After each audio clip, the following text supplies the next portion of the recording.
It ain't on the site yet. Well, here you go.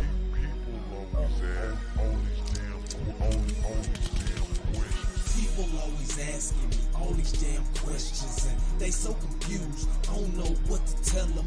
Why he do this? Why he do that? How you do this? How you do that? Hell yeah, I'm trying to do what I want, and I get good grades. That's why I wear these hats with A's. These people recognize that's why they stay up in my face. Cause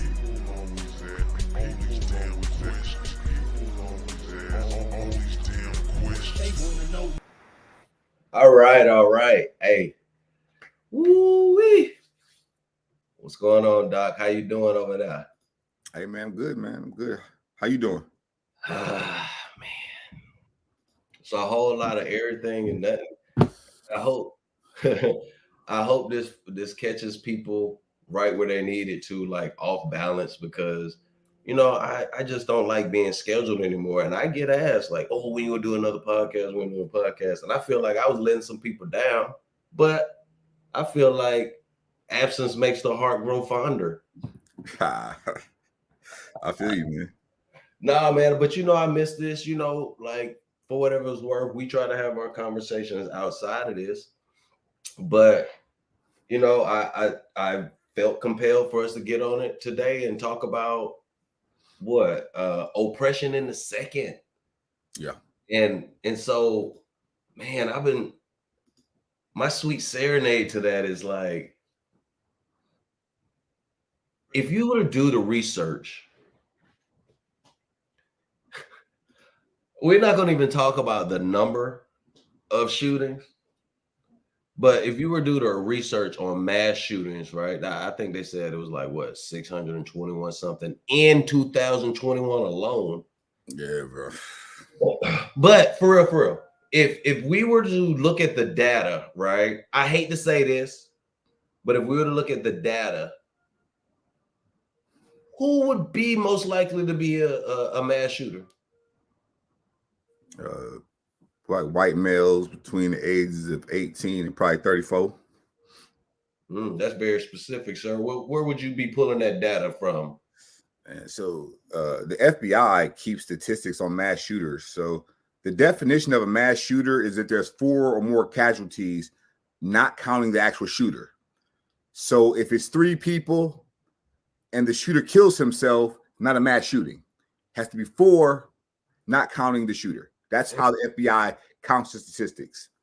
Damn. So when it comes to that, right? Does it have to be a specific location? Because if you at your house and end up killing 4 people and not yourself, is that a mass shooting? It meets the definition for tracking purposes. But one of the things that they've tried to do is they've tried to conflate the motive behind the mass shooting. So essentially, if you're doing a drive-by shooting and you kill 4 people, it's a mass shooting. Even if you intended to or not intended to kill them people. So sometimes that goes into the factor, whereas there are people who get killed in the crossfire who are not targets who could still be added to that total. And they wanted to create a metric to differentiate that the type of mass shooting. For example, if there's a school shooting, would be different from somebody going to their job and shooting up the job if they were, because now they want to say, oh, that's workplace violence. Right. Well, you know what I mean? So verbiage is important, but I think that when it comes to our understanding of what a mass shooting is, that we haven't been collecting data as long as people think, because a lot of times there are people who there's data that's not reportable. And sometimes there's data that is used to inflate or to, I would say, to misrepresent some of those figures, especially in those smaller areas where the requirement to report it is voluntary. Yeah. Yo, so if that's the case, then, if you were to Google, I tried to ask my Google Nest the qualifications of a mass shooting, and it was not having it. It's like, we don't know what that means. Shit. I had to worry if the FBI was going to show up at my house. Yeah. But from a general standpoint of just trying to understand it, man, I really did some thinking about something today, and I looked at something, and I wanted to look at the microcosm of something, right? Like when we think about, I was like microcosm. It's like, what's a microcosm of racism, right? Like, what's a microcosm of racism? In your opinion, would you have one? I mean, I put you on the spot. So as you think about one, let me give you one, right? Okay. Racism as a microcosm can manifest in many ways, but one example is practice of racial profiling by law enforcement. yeah. So racial profiling is a microcosm of racism, right? So I would ask the question, if mass shooting itself is a problem that we have, right? And we know that racial profiling exists. Yeah. Why wouldn't there be racial profiling for mass shooters? Well, because I think that there's a tendency to downplay violence that is perpetuated by non-melanated people. I think But so yes, that's the easy thing to say. But now I'm gonna ask you to go deeper, because so oppression in the second would mean if we can't statistically go after who we would generally think of for some of the biggest issues we have, right? We're talking big issues now. We're not even talking about old boy knocking on the wrong door. We ain't got there yet. We ain't got there yet. But we're talking about like the mass shooters, right? Like if mass shooting's an issue, right? How do you profile that racially? Yeah, but I think there goes. I think the larger question goes to the psychology of law enforcement in America. It's the same reason why on January 6th the police didn't shoot nobody or there wasn't mass casualty event, because there's a tendency to be lenient on people who look like you and to be harsher on those who don't. So I would say that there is definitely, don't get me wrong, there are people who compile this data. The Department of Homeland Security and the FBI said the number one domestic terrorist threat in this country is white supremacist domesticated terror. This is the government saying that. They know what the threat is. Right. Unfortunately, I don't think they have the tools to combat that threat, because I believe they've been infiltrated. They've been infiltrated. The government has been infiltrated. Well, when I say infiltrated, I mean is that they don't know how to differentiate a good person from a bad person who has non-melanin. Correct. Because if there was a race war, you can make an argument in America whose side the police gonna be on. Nah. Hey, man. What about those? What about the people who look like me and you, but that are in the police, like you? Yeah, but you got to think though. I mean, that what is the statistics that are in the police of people who look like us? I mean, when you start to look at the demographics of policing, primarily outside of urban areas, even urban areas, like for example, I'm in Cleveland, Ohio. We have over 50% of our city is black, right, but our police force over 60% white. And so when you start to look at the demographics of that, you would say, well, the police don't look like the community, or demographically look like the community. But I think that it's not the rank and file people. To me, it's the people who've been in policing 10, 15, 20 plus years. Company men. Yeah, exactly. Because like I said, the FBI issued a report in the early 2000s talking about white supremacists wanted to infiltrate policing. They want to infiltrate policing because they understood that if I want to do racial violence, the best way to do it in this country is to have a badge on. The best way to get away with it is have a badge on. But my concern is they have put in no screening, no additional tools to weed out said individuals. Now, how do we come up with something like that? Because believe it or not, these are the conversations that I'm having about trying to identify mental model myopia in people, right? Trying to identify how cognitive bias leads to those logical, those fallacious arguments that lead to cognitive distortions. Yeah. That allow for mental model myopia. But if you look a certain way, let's go back to the movie American Psycho. Can we go to the movie American Psycho for a second? Christian Bale. Can we talk about this movie? of how this man literally, and if anybody want to comment, I'm trying to show comments and stuff from, the social medias or whatever. Christian Bale was crazy. He was as hell, right? But you saw, like, I saw some of his struggles in there just trying to fit in, right? Dudes couldn't even remember his name. People that he was trying to like impress or be impressive for did not even care who he was, would call him the wrong name. Hell, he would bring himself up in the third person and would hear them talk shit about him in third person, thinking that he was somebody else. Yeah. And he tried to call and he talked to his lawyer, which his lawyer by all means had adult attorney-client privilege to not turn him in. But dude got away with murder on this thing. He was crazy. And the reason that he did was why? Well, because he didn't fit the profile. Didn't fit the profile, baby. But let's and money. And the money too, right? He killed people in those high end freaking apartments. And when he came there to go see what was happening, somebody was like, hey, get out of here. Don't come back. They didn't even want to lose the value on that damn house, bro. So, but let's take that ideology. Let's say this.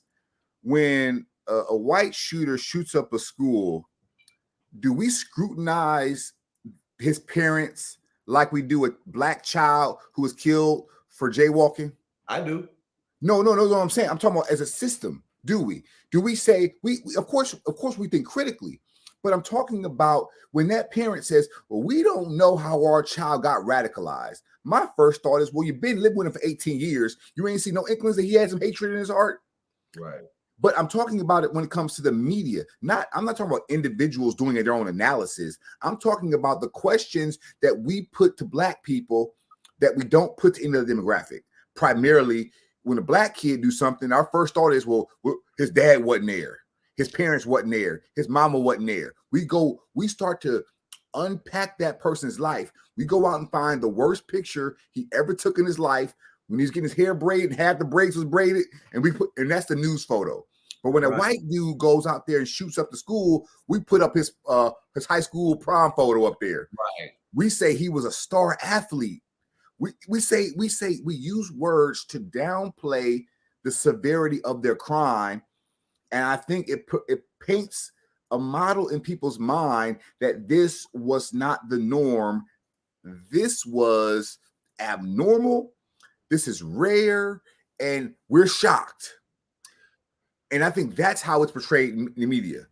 Hey, to add to that perception. So as we always talk, because I want to make sure that we hit on our certain principles, Doc, that we talk about to make sure that the rhetoric is the same, because we're saying the same thing. Like, at the end of the day, there's an individual aspect that's given to them, right? Like, oh, there's a but for us, it's like, oh, no, must have had it coming, right? It's like, oh, yeah, but from a media standpoint, that's what we got to look at. Okay, enter Ralph. Okay. Now we have a young man that goes and rings the doorbell, whatever, no phone, whatever, and gets shot. Wrong place, wrong time.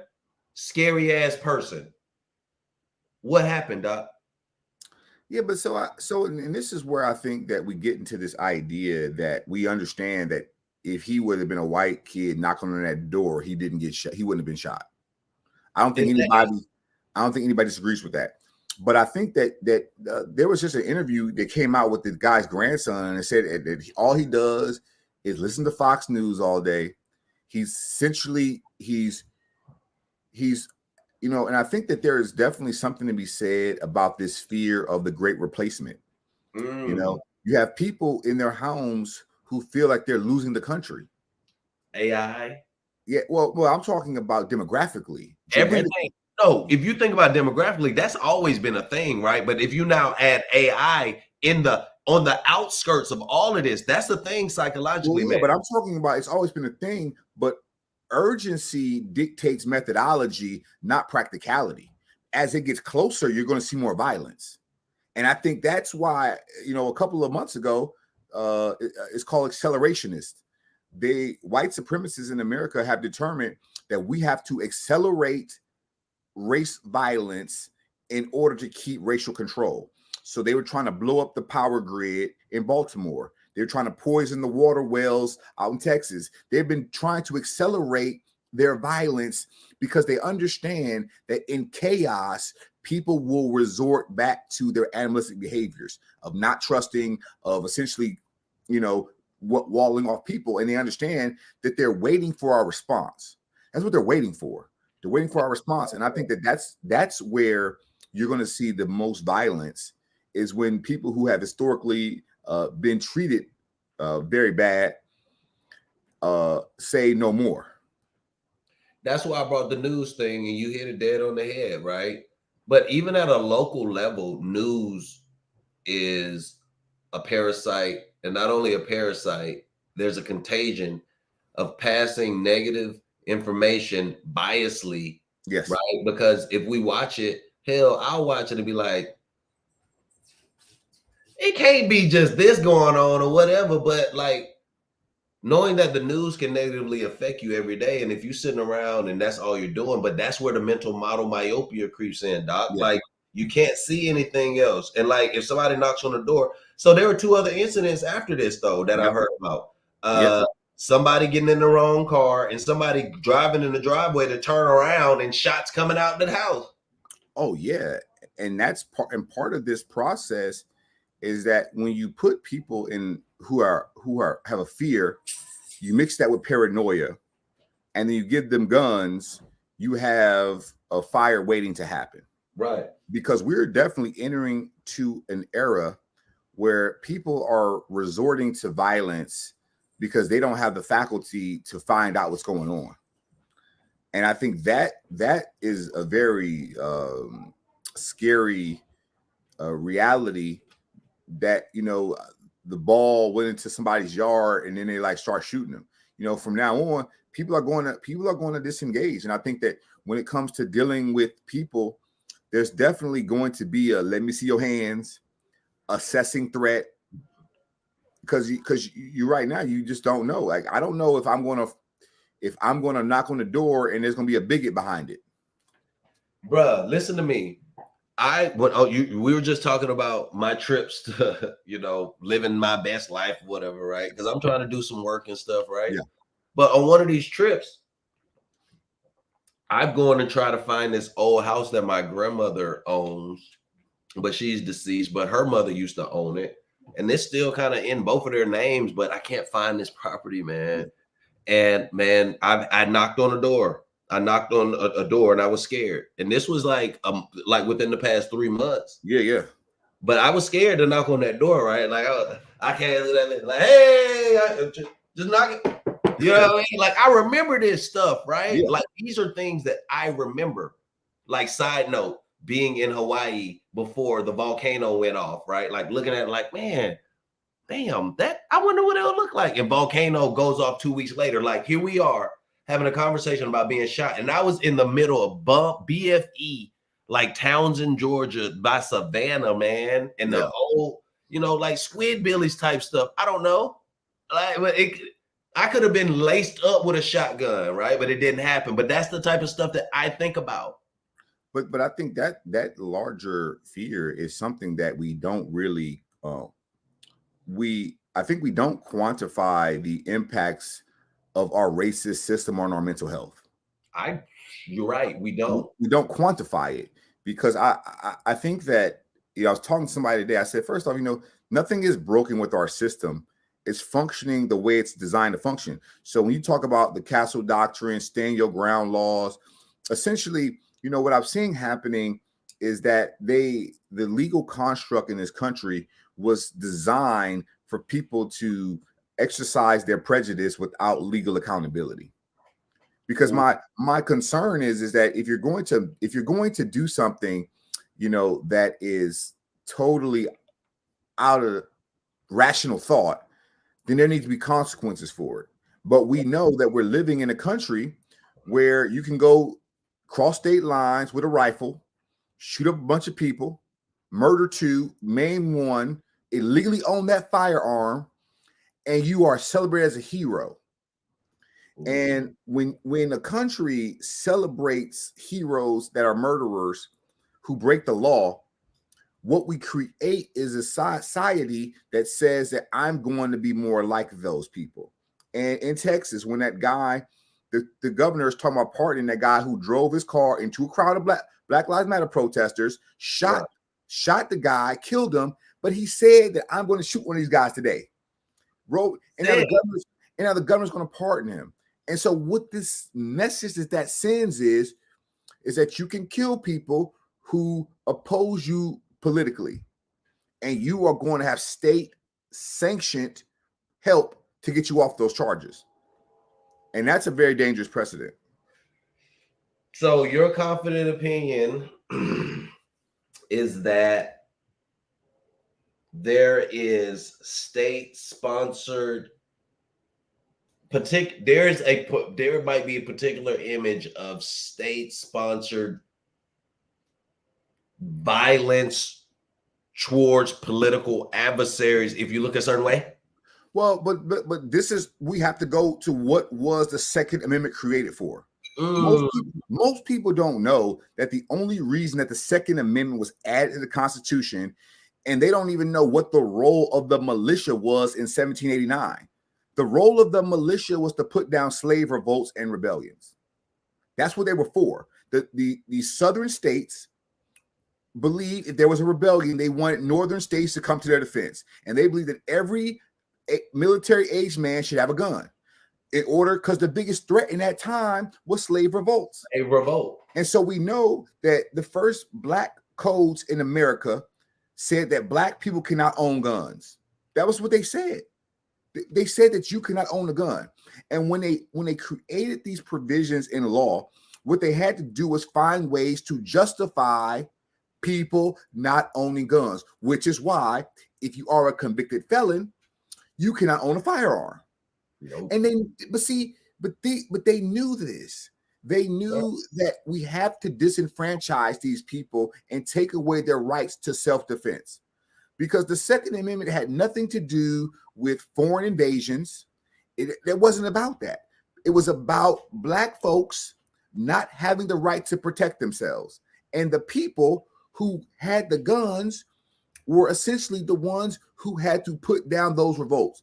And I submit to you, my opinion is that nothing has changed since 1789, because the biggest fear is us. Because if there were not as many black people in this country, we wouldn't have 400 million guns here. No, you're right. And guess what? If there weren't black people here like that for real, the lower end white people, well, we'll say Mexicans, I'm sorry, I don't know what would happen. Somebody else would become the target, the ethnicity. But I can tell you this, somebody would have to become it, right?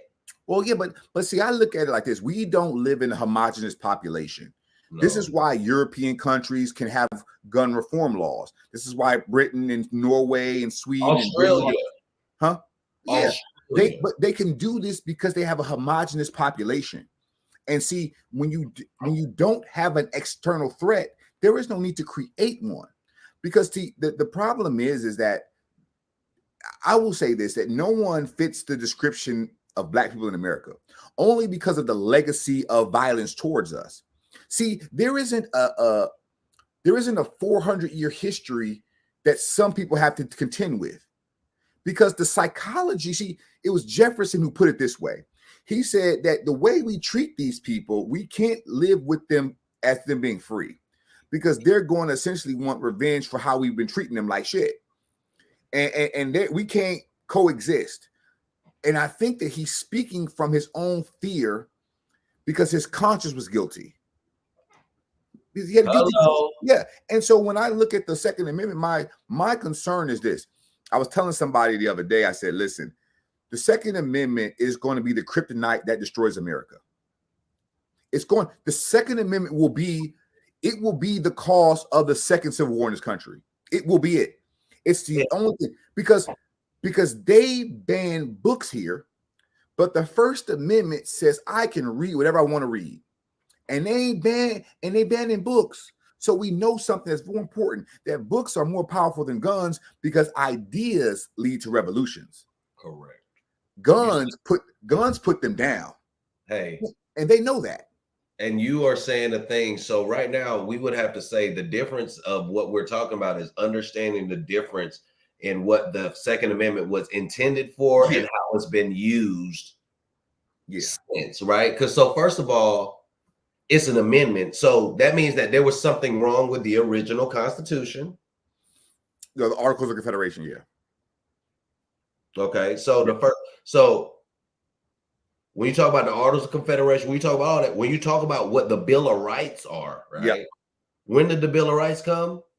The Bill of Rights, they started in 1789 to about 1782, but they were not added all at once. Right, but they had to. Hey, this Constitution, you know, hey, we need to make sure it's. How do you tidy up something with amendments, right? Yeah. Well, initially the intent was not to add any amendments. The amendments were added because the Southerners primarily wanted some protections because they had essentially the most to lose in the process. Correct. It was compromises. Like a prenup? Yeah, essentially because there was a prenup. Yeah, hold up. Yeah. Do you feel like the analogy of the Bill of Rights and what happened, right? Based on your research and based on what you do, so we already gonna put the credibility out there that was like a prenup to make sure the Southern states felt good about the Constitution. Well, in some instances, but I think that the Northern states had concerns also. And I think that the idea that the Constitution is a charter of negative liberties, it's only designed to tell the government what they cannot do, not what you can do. Right. And so when we interpret it from this idea that the Second Amendment was a compromise between the Southern states, because one of the challenges that they ran into is that this idea of what is our biggest threats. So, for example, if you go to 1968, the last meaningful, probably federal legislation was the Firearms Control Act of 1968. Then it would say, well, what was happening in the late 1960s? What prompted that bill? Well, the Black Panthers, black men started getting guns and they were going and protesting with their guns. And the federal government came in and said, hey, we got to stop this. That make you nervous. Make you nervous. And so legislation followed to say we have to make sure we can't, ban certain rifles across interstate commerce, etc. And so when I look at the history of our gun laws, apart from the 1934 Firearms Control Act, which pretty much said you can't own a machine gun or a tank, you can't have a nuclear missile or anything like that. Right. But the idea was that the intent of the Second Amendment. And I've heard a lot of arguments that have been used that are designed to not create solutions. So, for example, in 1789, they had muskets that could shoot, 5 rounds in a minute.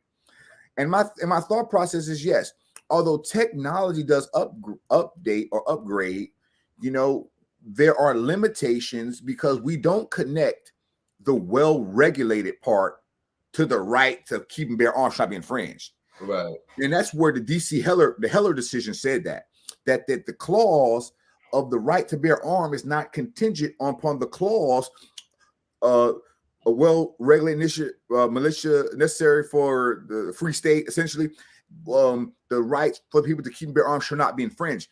Now, the word infringed is a very good word because the word infringed makes it seem as if there were no gun laws in 1789.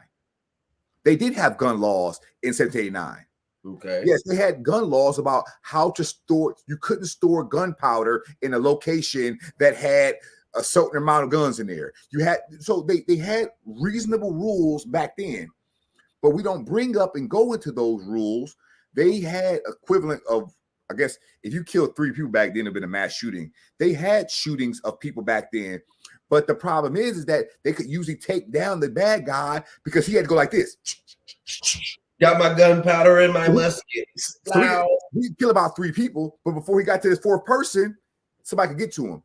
And so one of the things my concern is that we think of the right as something that has been given to us for the wrong reasons, for tyranny, It's been giving us this foreign invasion. And I said, first off, we're not even unified enough to come together if we were invaded by guns. My concern is that what we've done is we've made these anecdotal arguments. Well, it's not the gun, it's the person with it. A good guy with the gun and a bad guy. And my concern is that this kind of logic misses the point, because a good guy can become a bad guy very quickly. And if there is a shooting and you are a good guy with a gun, you're probably going to be mistaken for the bad guy unless you know what you're doing. All we know is people are getting shot and you got a gun. Hey, no, here's what we do know. If you're a black man with a gun, you're going to be you might want to put it down. I don't care if you're trying to be a hero, but you're most likely. Facts.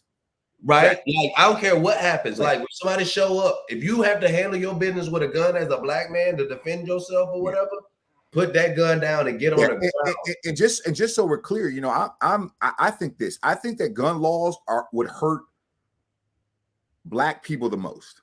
I agree, because we have historically been the group that has been the victim of the most gun violence in this country. I agree.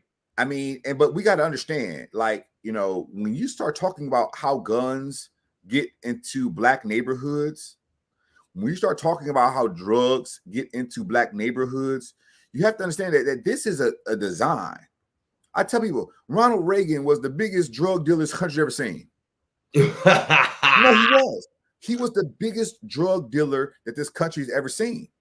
He moved cargo ships of coke. You know what I'm saying? Mm-hmm. And the reason that I bring that up is because when you start to look at the deconstruction of our community with firearms, I think the argument is so fallacious to say, well, how did those guns get into that community? How did they get there? We don't own planes and boats, my friend. Hey, ain't that many gun shops in the hood? Hey, actually, there are more Chinese restaurants, McDonald's, churches. You know, you know, Asian people are more likely to get a business loan in the black community than a black person, right? Oh yeah. So how do these guns and drugs make it inside the community? As you were continuing your cockly explanation. Well, so like in Chicago is a good example, because everybody likes to talk about Chicago, you know. So I can drive across the border to Indiana, buy them in Indiana, drive them across the border. And one of the things that I'm seeing happening, though, is that we're looking at the problem. I think we don't look at the problem as a national security issue. Dr. Francis Cress Welsing said that gun registration or gun regulation in America would be like genital castration for white men. It would be. And when I thought about that argument, I thought about this idea that it has been the greatest equalizer that we've ever seen. And I say that because when you start looking at the history of the gun, it was the gun that allowed the colonial powers to take over Africa. They could come in there with a machine gun or a Gatling gun and just mow people down. Right. They could take over South Africa. And so it's been their tool. And so when you conflate, I would say there are two forces that are coming together right now. One is the fear of the Great Recession. And the second one is economic instability in this country. When you add those two factors together, then the gun becomes the primary tool for continued white supremacy control in this country. Because they don't believe in law and order. They only say law and order to keep control and power. That's it. But whenever they feel they will lose control and power, they will scrap law and order. And they will do whatever and put everybody down. Because we know their history. It's genetic. Correct. They understand that if you back someone into a corner, they will fight you harder. Okay. And so let's talk about that. Let's get deep. Let's dig deep on that, right? And so we're saying right now, I was saying that oppression in the second is pretty much white supremacy hiding in the Second Amendment. Oh, bro. But see, it's never really been hiding. It's hiding in plain sight. Yeah. Because my contention is that what we are seeing happening is that there's 10 pillars in our system. We talked about it: economics, education, entertainment, law, labor, politics, religion, sex, war. Dr. Francis Questwelling brought health in there. So when those 10 pillars are important, if you attack any pillar, they come to each other's defense. So right now, I'm telling them the academic pillar is being attacked. So what comes to its defense? The legislative law pillar. So we'll outlaw it. So when you attack one pillar, another comes to its defense. Absolutely. But when you knock all the pillars down, the last pillar is war. War masks their system because they will go to war to keep their system. And one of the things that I'm seeing happening is when you attack all pillars simultaneously, it increases the fear. Because we attack the law pillar now. We can attack the politics pillar. We can attack the religious pillar. Because that religious pillar is so detrimental to our thinking because it tells us to pray for our enemies, not destroy them. All right. Pause. I want you to read something. Can you read that? It's dark. Organized spirituality. That's it. That's all. I just want to know. So we're talking about religion. That's something I thought about. Something. Would organized spirituality be a thing? Because I feel like it exists. I feel like if we were to, I wrote down something here. I said America's oppression is its obsession. Yeah. Right. And so from a just like you said, from a mental and physical standpoint, we have physical laws, policies that affect our life and lifespan, right? Which affects our psychological safety, right? Yeah. But now we're getting to a point where I think there could be some sort of conversation here or there of whether, you know, a white man and a black man can have a conversation, both of their fears. And we do that because we know those same white people who could turn around and shoot somebody because anybody could do that. Yep. Right. And so if I were to have a conversation, first of all, would you ever find yourself letting off shots on somebody because you were scared that they were at the fucking door? Excuse my language. No, because like I said, we as black people know that we cannot get away with the things that others can get away with. We know that there's going to be more scrutiny. First off, if you're black, you're not supposed to be afraid. You can't say I'm black and afraid. It doesn't make sense. Right. Because you are the fear. Exactly. It's like I tell you all the time, if a 6'2", 250-pound black man shot a 4'9" white woman, and that black man said, I shot her because I fear for my life, he going to jail. He might not make it to prison. Yeah, but because the idea is he can't be afraid because look how big you are. You know, and I think that when you start to talk about, when I say the religion, I said, listen, I said we were taught in this country the word of God by people who were our enemies. We were taught it by our enemies. Right. So we don't know how to identify our enemies because Jesus looked like them. They try to make a smarter, a lesser than person would say, "Oh, Jesus is white." Then you start, hold on, where did Jesus come from? Hold on. So you see how some of them don't add up, and you know that. Go ahead, Doc. Well, but the psychology of this is so it's a docility of it, because when an enslaved person got religion, they were considered non-threatening. And once they got religion, they actually had a better resale value. And I think that when you start to look at the operability of religious thought, it has been to bind the mind. It's so I can say, look, like the scripture says, I have to pray for my enemies. Well, I must first call them an enemy. I must first say you are an enemy. Like I told him, if you don't want me to learn about my history, you are an enemy.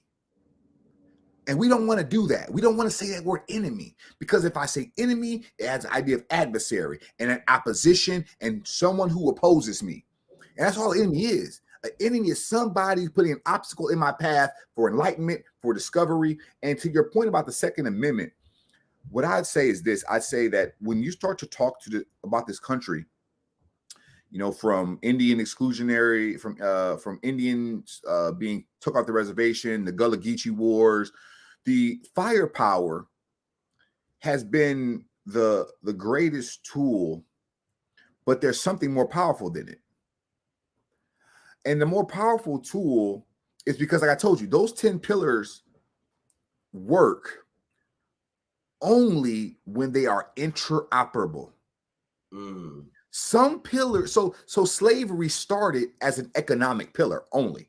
It's an economic system. It morphed into a social system, but it was about economics. And it was also about like differentiating. Well, it's easy. If I had a white enslaved person, he could run away and I'd never find him. But it was an identification marker that the black wasn't free. So the suspicion of being black follows everywhere we go. Even if you were freed, you were still suspicious because you look like the bondage people. Okay, so question to you: why did it evolve? And do you think that Hispanic people, just like you just said, there's a principle there and a pattern that I acknowledge, that I feel like there is a disposition that some Hispanic people have, like second generation. Yeah. Like it still feels like there's this immigrant complex, like, oh, don't do too much to cause too much trouble type shit. You know what I mean? Like, yeah. Does that make sense? Yeah, but there's the assimilation challenge, that when you enter into a culture as any other status, in order not to be at the bottom of the list, you have to accept the fact that those who are at the bottom should stay there, because ultimately they could replace you. And so what I see happening is that it's the age-old strategy of divide and conquer. Because I don't, I tell people all the time, and there was, no Jamaicans left Africa, right. No Trinidadians left Africa, no Haitians, no Barbadians, no Bermuda, no one who left Africa had any other distinction but African. Right. And when you started to see Africans who went to Puerto Rico and made with the Spanish and Mexicans, and you started to see this weird thing happening of a caste, and that's what he was talking about before. A caste happened. But when you start to see the caste happening, the caste was primarily off of not necessarily skin color, but it was about parentage. What generation how far were you removed from those who are in bondage? And then ultimately there was a skin component to that. But it was also a social economical system. The reason that I think it evolved is because it grew beyond their capability, because greed allowed the system to grow to 4 million people. In South Carolina and Mississippi, there were more enslaved people than there were free white people. Wow.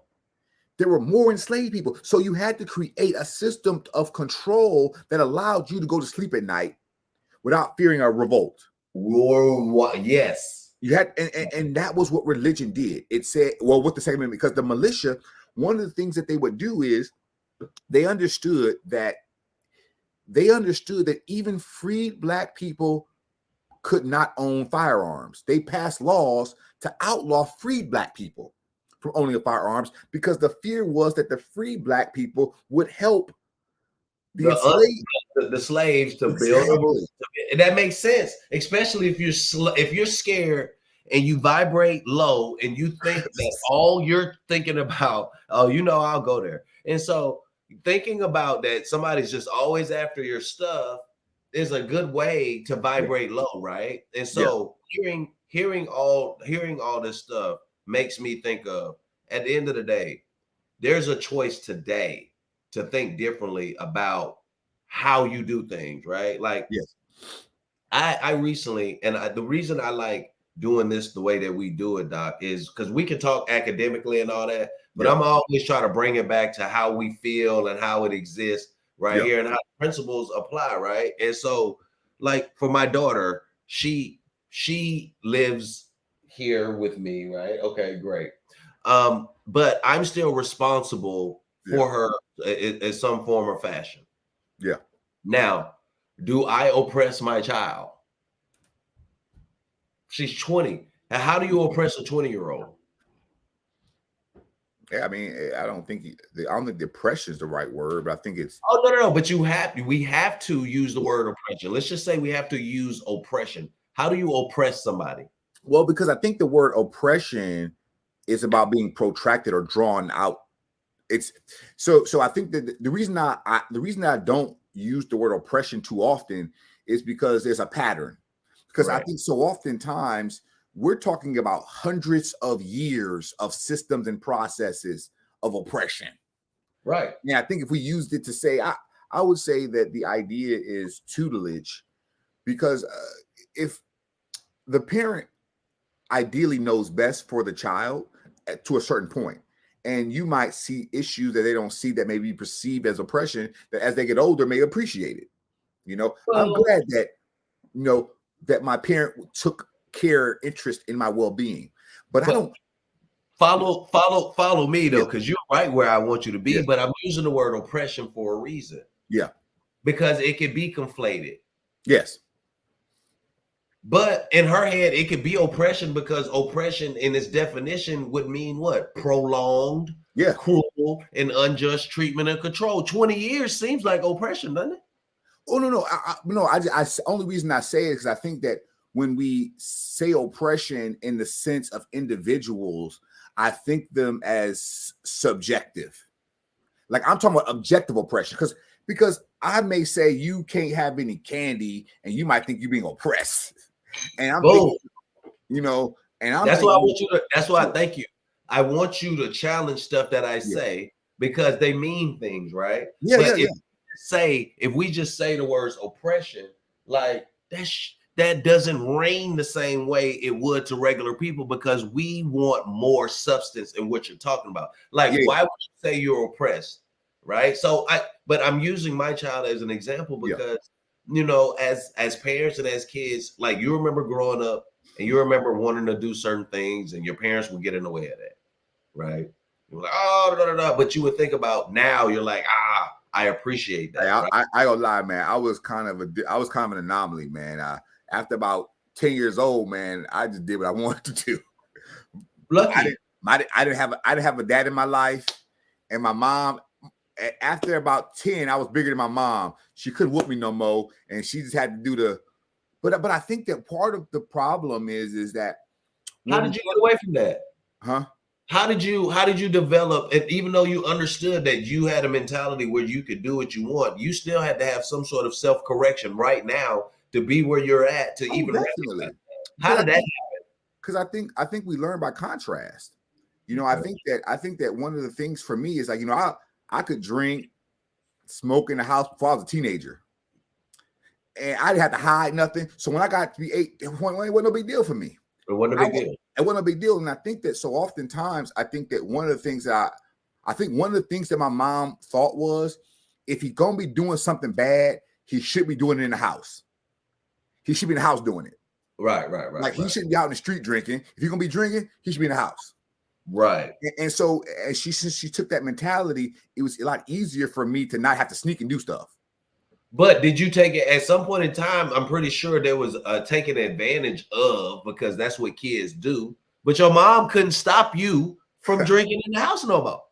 Yeah, but I don't think that the goal. I think the goal was, we always What have the goal or not, Ham? I have to stop you. Yeah. The goal or not is to say that you could do things that you probably had no business doing, but she could not stop you because you just admitted that she couldn't. So you still had to have some sort of self-regulation because your mama couldn't stop you. Yeah. But I think that it wasn't that she. I think that she was tired of it. She was just tired. She didn't want to stop me no more. I think she was tired.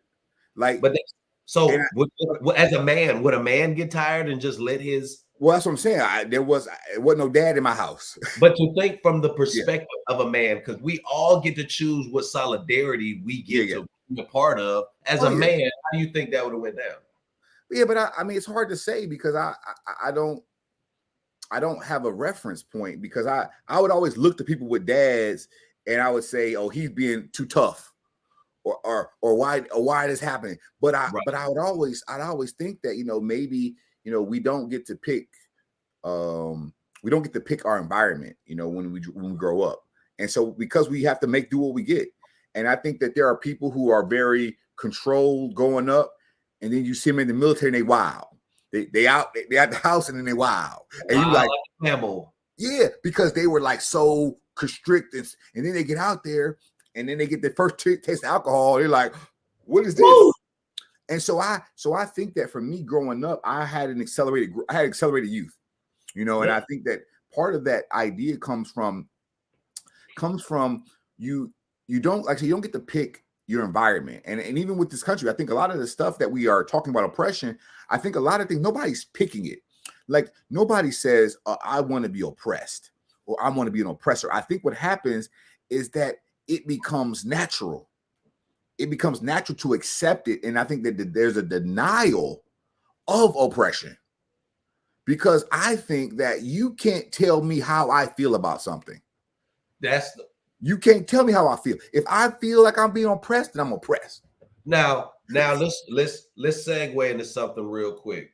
I just heard something about a law, and I'm saying it like it's a rumor, but talk to me about a law in Florida potentially about women having to prove that they've been raped. Yeah, I'm not familiar with that, but I do know that there are a lot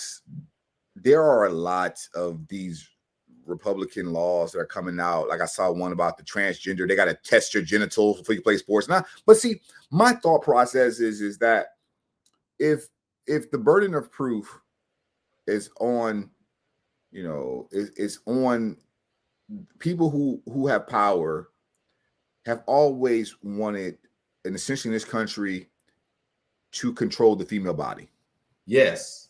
And because if you break down in slavery to its lowest common denominator, it was human trafficking.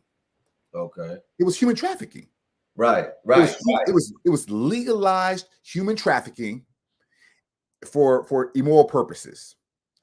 And I'd submit to you today is that these same people in power still want to do immoral purposes in human traffic.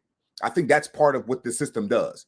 Because if you look at how many children come up missing every year in this country, it's astounding. It's like a ridiculous number. And I think that when it comes to these systems that we've created to not necessarily protect women, but I think the idea becomes that you can't have it both ways. I think that the law, the goal of the law is to provide a redress of a grievance. And I think that we've created a society where people with power don't want to be held accountable. So they want to be able to rape people. And I think over time, I think there has been an evolution of the ideology of no man knows a rapist, but so many women getting raped. Oh, from the standpoint of working in a place where you could generally kind of come up with an idea of where rape could happen based on, right? Yeah. Rape and sexual assault tends to happen by somebody you know. Alcohol is involved. Yep. And you're most likely going to be between the ages of 18 and 25 in the military, right? And just for a certain sexual assault, right? Yeah, but outside of that too, right? And probably in their peer group. And in the peer group, right? Yeah. Okay, so when I heard this, I was like, that is the most bullshit law that makes sense in my whole, I was like, so you got to prove that somebody raped you? Well, if you go, hold on now. But then as a legal professional, I said, if you were to go to the cops and say that somebody raped you right now, wouldn't you have to show some sort of evidence to prove that happened? Oh, yeah. But I think that what we're seeing today is the idea of innocent until proven guilty is out the window. I get that, but walk with me. This law sounds ridiculous, but isn't the burden of proof that you would have to prove that somebody raped you before somebody was criminally charged with rape? Well, I mean, if there is no physical evidence, then it legally boils down to he say, she say. And then so it's like, I think just like you always talk about, Doc, this is an opportunity to hear the dog whistle, be like, oh, they're trying that. So the smartest thing you would ever tell people who become a victim is, hey, go directly to the doctor, go directly get a SANE kit, do everything you can to make sure this person does not get away. Oh yeah, definitely. But like I said, when you talk about some of the stigma associated with it, you know, I do think that there are a lot of people who don't come forward out of fear that they won't be believed. They are sexually assaulted, they are raped, and they won't come before because first off, they don't want that stigma on them, and they ultimately sometimes I think that there's a victim blaming thing. It's that victim blaming. Like, listen to me, man. Women want to be able to go anywhere and look however they want to. Oh yeah, yeah. That's the thing. Women want to go anywhere they want to, look however they want to, and say whatever they want to say, and spend the money of everybody else, whoever they want to, and get the hell up out of there without having to do a damn thing. Tell me I'm wrong. Yeah, but I think that what we are seeing happening. I think what we're seeing happening for the trees, Doc. No, but I think we're talking about rape though. We're talking about rape, and we're talking about rape that comes from people that you know. Right?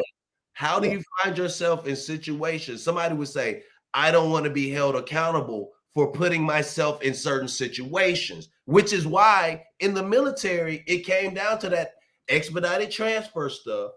Yeah. Right. And all these. And so, but we'll take on the cases in the military because guess what?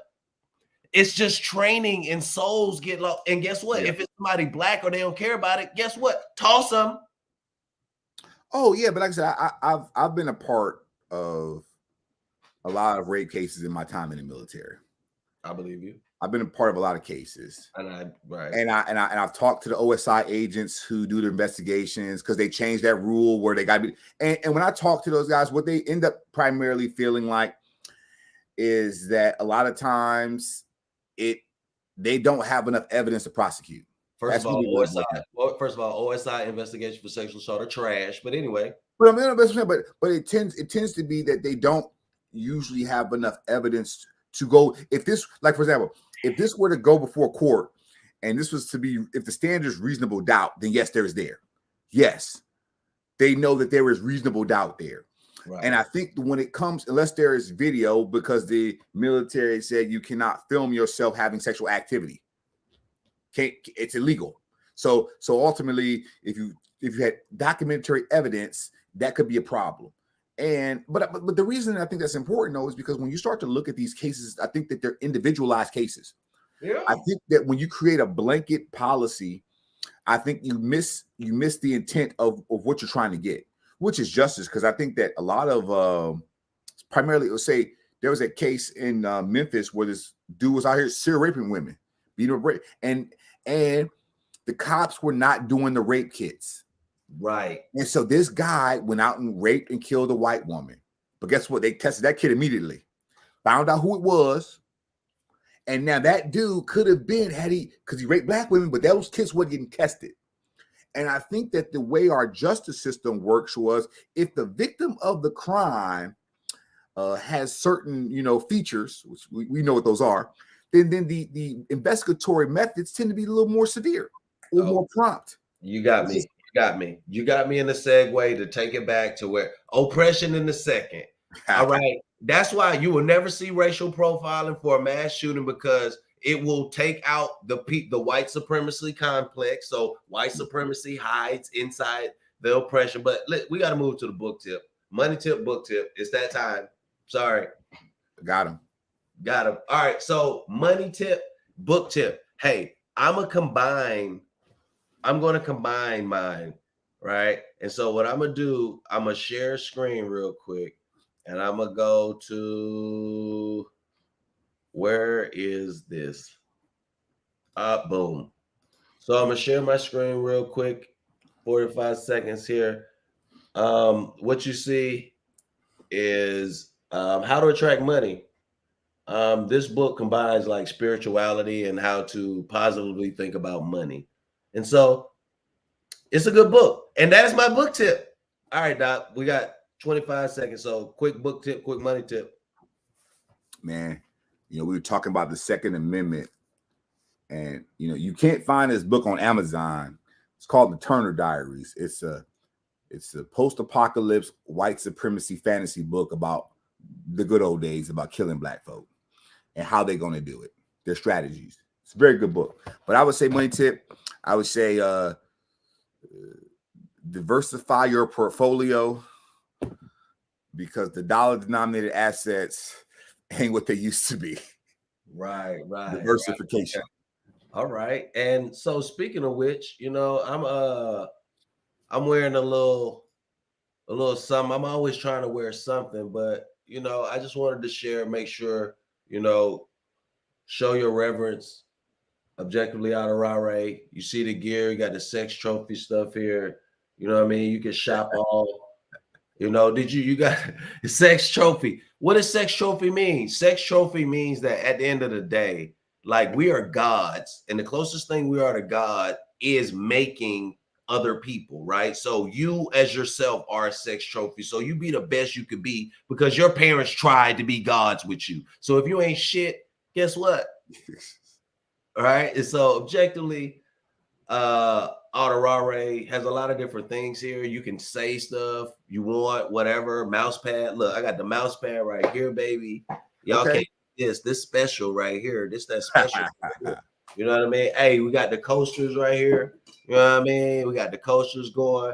We got the stickers. You know what I mean? I got the merch in the back. I'm not playing, so check that stuff out. And so, Doc, final thought real quick, man, as I get rid of this.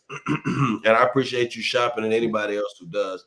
Final thought is, this stuff isn't to like be distracted. It's not to make somebody say we racist. It's like we're trying to figure out what's going on. Lighthouse series, right? Is there oppression and white supremacy hidden in the Second Amendment? Because I'm just starting to see too much stuff. Doc knows it. He has all the secrets. I'm just trying to be like him, right? But what we're gonna do is we're gonna get out of here. And I know we've been popping up randomly, just like a pop-up concert, and that's what it's gonna be for right now. If you care, you care. If you don't, you don't. If you see it, you see it. The Lighthouse is a guide or a warning. Pick one. Hey, we out here though. Hey, all day. Peace. Sir. Stay for a second, Doc.